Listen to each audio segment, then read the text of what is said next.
मध्य प्रदेश में सरकारी योजनाओं को लेकर बड़ी खबर सामने आई है। मोहन सरकार प्रदेश में चल रही जन कल्याणकारी और हितग्राही मूलक योजनाओं की व्यापक समीक्षा कराने जा रही है। सरकार ने इसके लिए 5 वरिष्ठ IAS अफसरों की एक हाई लेवल कमेटी का गठन किया है। यह कमेटी अगले 1 महीने के भीतर अपनी रिपोर्ट सरकार को सौंपेगी। रिपोर्ट के आधार पर यह तय किया जाएगा कि कौन सी योजना आगे अभी जारी रहेगी, किन योजनाओं में बदलाव या फिर सुधार की जरूरत है और किन योजनाओं को बंद किया जा सकता है। यानी आने वाले दिनों में प्रदेश की कई सरकारी योजनाओं के भविष्य को लेकर बड़ा फैसला हो सकता है।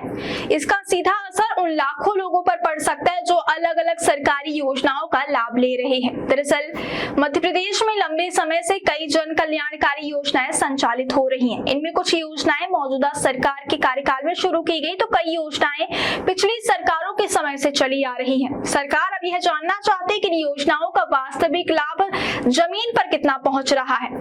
योजनाओं के पीछे जो उद्देश्य तय किए गए थे, क्या वे पूरे हो रहे हैं? क्या सरकारी खर्च के मुताबिक योजनाओं का परिणाम मिल रहा है? और क्या कुछ योजनाओं में बदलाव करके उन्हें ज्यादा प्रभावी बनाया जा सकता है? इन्हीं सवालों के जवाब तलाशने के लिए योजना की समीक्षा की जाएगी। सरकार की कोशिश है कि ऐसी योजनाओं पर ज्यादा ध्यान दिया जाए जिनका सीधा और प्रभावी लाभ जनता तक पहुंच रहा है। वहीं जिन योजनाओं का अपेक्षित परिणाम नहीं मिल रहा, उनकी समीक्षा कर उनमें बदलाव या फिर उन्हें बंद करने पर विचार किया जा सकता है। मध्य प्रदेश सरकार ने 7 अगस्त को इस हाई लेवल कमेटी के गठन का फैसला लिया है। कमेटी में सरकार के कई महत्वपूर्ण विभागों के वरिष्ठ अधिकारी शामिल किए गए हैं।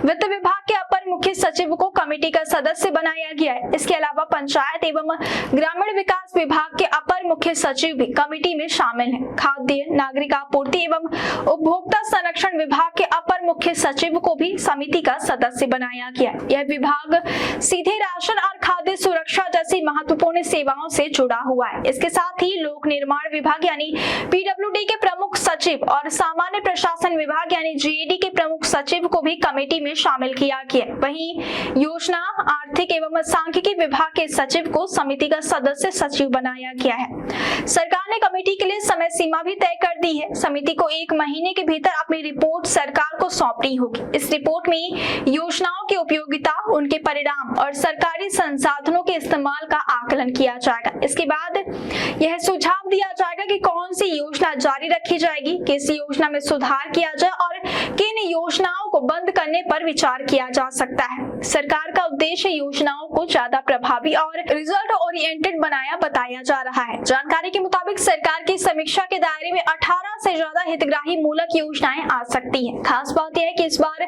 समीक्षा सिर्फ किसी एक वर्ग तक सीमित नहीं रहेगी। महिलाओं के साथ साथ किसान, युवा, बुजुर्ग और दूसरे लाभार्थी वर्गों से जुड़ी योजनाओं का भी परीक्षण किया जा सकता है। इसका मतलब साफ है कि सरकार अलग अलग विभागों की योजनाओं को एक व्यापक नजरिए से देखेगी और उनके वास्तविक प्रभाव का आकलन करेगी। सरकार इससे पहले भी योजनाओं की समीक्षा के लिए समिति बना चुकी है। मंत्री निर्मला भूरिया की अध्यक्षता में एक समिति बनाई गई थी जिसका दायरा महिला आधारित योजनाओं तक सीमित था, लेकिन अब बनाई गई नई हाई लेवल कमेटी का दायरा काफी बड़ा है।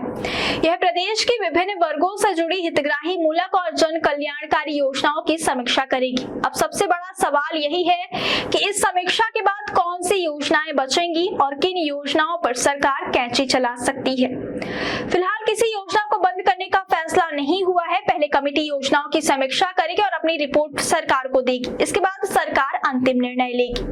जिन योजनाओं की सुधार की जरूरत होगी उनमें बदलाव किया जा सकता है। वहीं अगर कोई योजना अपने निर्धारित उद्देश्य को पूरा नहीं कर पा रही या फिर उसका अपेक्षित लाभ जनता तक नहीं पहुंच पा रहा तो उसे बंद करने की सिफारिश भी की जा सकती है। ऐसे में अगले 1 महीने में इस हाई लेवल कमेटी की रिपोर्ट पर सभी की नजर रहेगी, क्योंकि इसके बाद मध्य प्रदेश की कई सरकारी योजनाओं का भविष्य तय हो सकता है।